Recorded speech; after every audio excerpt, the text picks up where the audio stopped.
Halo Sobat Maya, kembali lagi ke series maraton saham IPO. Di video kali ini kita akan membahas tentang saham IPO BRRC. Jadi PT Raja Roti Cemerlang atau BRRC ini berdiri sejak September 2015 di Kabupaten Bekasi, Jawa Barat. Awalnya fokus BRRC ini adalah pada produk tepung roti untuk memenuhi kebutuhan toko bahan kue di area Jabodetabek aja. Namun, sekarang udah berkembang hingga mencakup pasar nasional.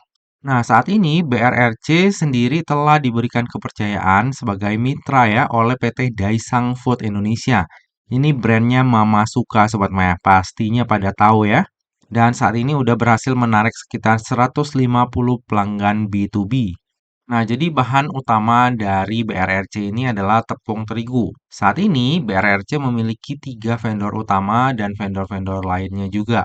Kapasitas hasil produksi di tahun 2023 dan 2024 adalah masing-masing 12.000 ton per tahunnya. Ini meningkat jauh ya dibandingkan dengan hasil produksi tahun 2021 dan 2022 yang hanya sebesar masing-masing 5.000 ton per tahunnya. Nah, ini adalah aktivitas produksi dari BRRC. Jadi ada quality control, mixing, rounding, cutting, lalu ada panning, ada stalling, ada crushing. Terus ini gudangnya juga, penyimpanannya di sini. Lalu ini adalah fasilitas produksi dari BRRC. Ada mixer, kapasitasnya itu produksi 1.000 ton per bulan. Lalu cutting sama produksinya juga 1.000 ton per bulannya. Lalu roundingnya kayak gini. Oven produksinya sama 1.000 ton juga per bulan. Lalu ada ruang styling dan juga crusher dengan kapasitas produksi 1.000 ton per bulannya. Selain itu juga ada drum dryer. Produksinya sama, kapasitasnya 1.000 ton per bulan. Lalu ada extruder, kapasitas produksinya itu 74 ton per bulan. Dan juga vakum ya, dengan kapasitas produksi 74 ton per bulan. Nah, klien-klien dari BRRC ini antara lain adalah Mama Suka, Kobe, Kenzler, Minaku, terus ada Malindo Food, ada Bells Food, ada Serafood, dan juga Vina. Ini kliennya nama-nama gede semua ya Sobat Maya. Mostly pasti Sobat Maya pada tahu nih ya brand-brand ini. Lalu untuk produk-produk dari BRRC sendiri Sobat Maya bisa lihat di sini ya. Nah, keunggulan kompetitif dari BRRC. Kalau misalnya nanti kita lihat di laporan laba ruginya, di periode 2021 hingga 2023, kinerja keuangan dari BRRC ini terus meningkat ya. Lalu jaringan distribusinya juga luas ya Sobat Maya. Saat ini udah menjangkau 17 provinsi di Indonesia. Dan saat ini BRRC juga memproduksi berbagai jenis produk. Nah, ini adalah para pemegang saham dari BRRC. Ada 3 pemegang saham ya Sobat Maya, dengan kepemilikan saham terbesar dimiliki oleh Bapak Ari Sudarsono. Mirip ya namanya kayak saya ya. Nah, lalu dalam IPO-nya BRRC ini juga ada lock-up period Sobat Maya selama 8 bulan dari BRRC ini listing di bursanya kita.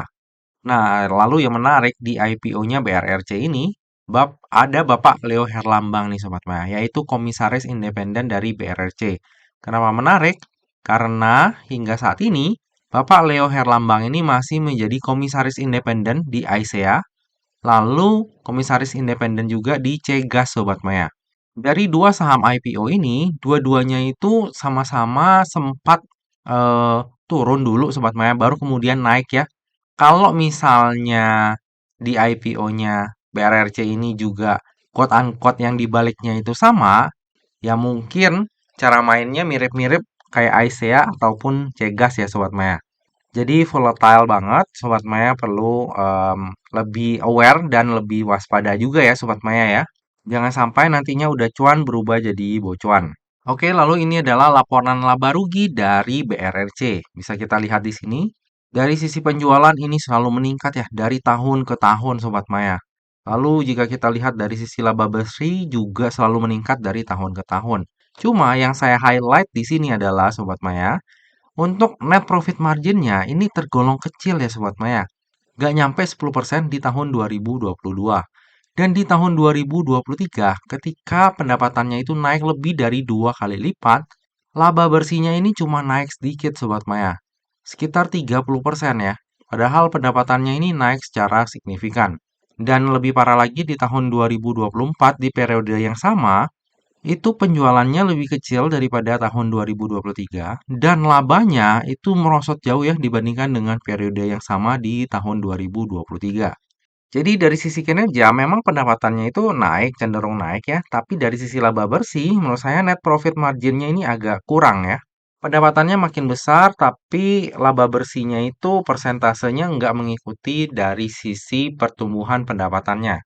Jadi bagi Sobat Maya yang berencana untuk keep saham ini dalam jangka waktu panjang, perlu memperhatikan tentang hal itu juga ya. Oke, lalu berikut ini adalah struktur IPO dari BRRC.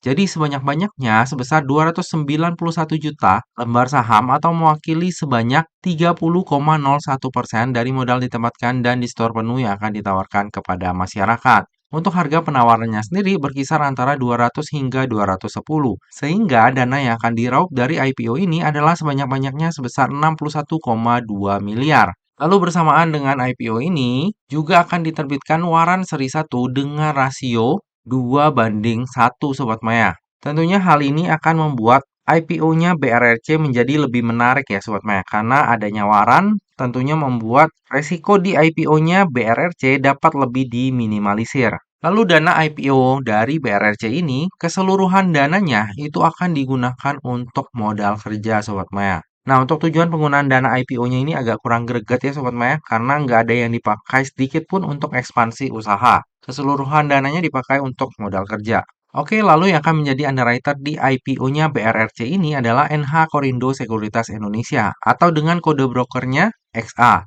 Nah, XA ini di tahun 2023 sering banget Sobat Maya mengawal saham IPO. Cuma di tahun 2024 baru ada 2 saham ya yang dikawal oleh XA. Sobat Maya bisa lihat di sini, untuk track record-nya dari XA ini cukup bervariasi ya Sobat Maya. Ada yang arah berjilid-jilid, ada juga yang ARB, ada yang tutup di zona hijau, ada yang tutup di zona merah. Jadi untuk track record dari XA ini memang bervariasi banget ya Sobat Maya. Kadang bisa bagus banget, kadang juga bisa sebaliknya. Nggak nentu ya. Semoga aja di IPO-nya BRRC ini kinerja XA yang terbaik ya Sobat Maya. Oke, lalu berikut ini adalah laporan keuangan dari BRRC. Dari sisi aset cenderung naik ya dari waktu ke waktu. Cuma dari sisi liabilitas juga seperti itu ya cenderung naik. Dan dari sisi ekuitas ini juga naik dari waktu ke waktu. Dan bagi Sobat Maya yang concern terhadap daftar efek seri A, jika kita lihat dari sisi rasio utang dan juga sektor usahanya, maka BRRC ini masih akan masuk ke dalam daftar efek seri A.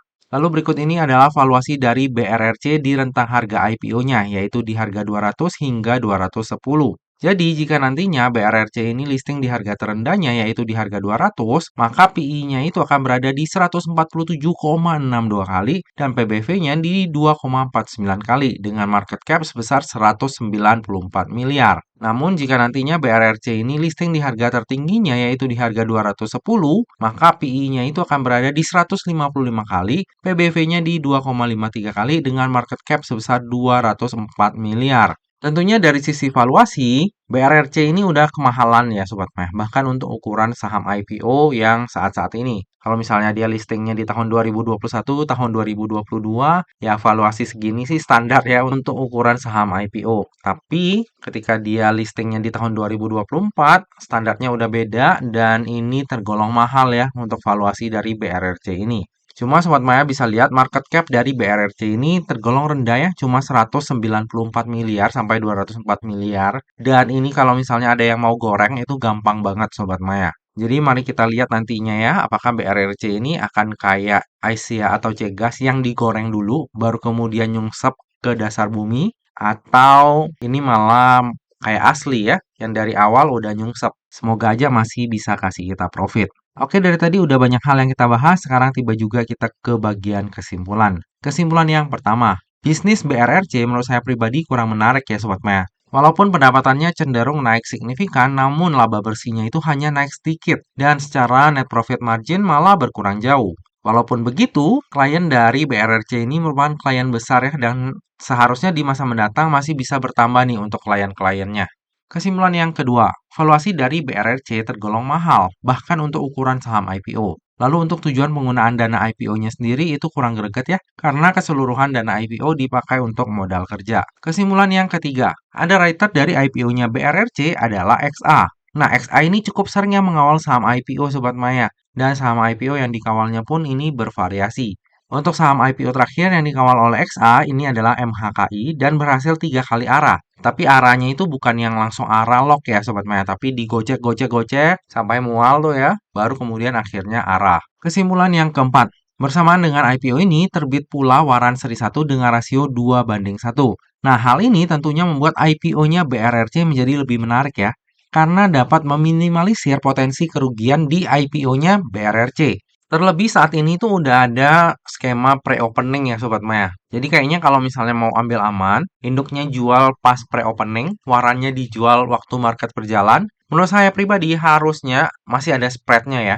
Jadi ya tentunya saat ini kalau IPO ada waran itu potensinya itu jauh lebih besar ya dibandingkan dengan sebelumnya. Kesimpulan yang terakhir, saya sendiri akan wait and see dulu tapi cenderung untuk ikut Sobat Maya. Wait and see-nya gimana? Wait and see-nya tentu saja karena melihat jadwal dari IPO-IPO yang berbarengan banyak banget ya di bulan Januari nanti. Kalau misalnya BRRC ini hanya sendiri atau berdua, harusnya saya akan ikut ya untuk IPO BRRC ini. Ikutnya kenapa? Ya tentu saja karena ada waran ya Sobat Maya. Dengan adanya sistem pre-opening yang baru, menurut saya pribadi IPO yang ada waran itu resikonya cenderung kecil banget Sobat Maya. Kalaupun loss ya lossnya nggak banyak harusnya.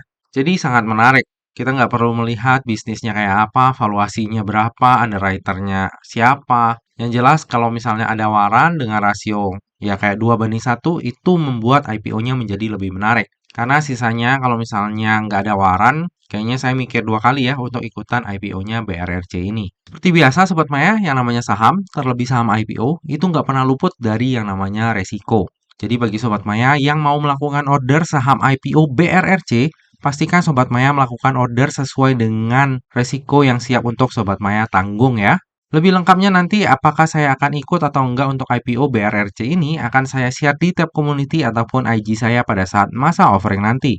Nah Sobat Maya, demikianlah video review saham IPO BRRC. Semoga aja video ini dapat bermanfaat bagi Sobat Maya semuanya dan dapat menjadi bahan pertimbangan nih. Apakah nantinya Sobat Maya akan ikutan saham IPO BRRC atau enggak? Nah Sobat Maya, akhir kata jangan lupa untuk selalu jaga kesehatan, jangan lupa untuk selalu bahagia, dan semoga perjalanan investasi kita selalu cuan bareng-bareng ya. Sampai jumpa di video review saham IPO selanjutnya. Dah.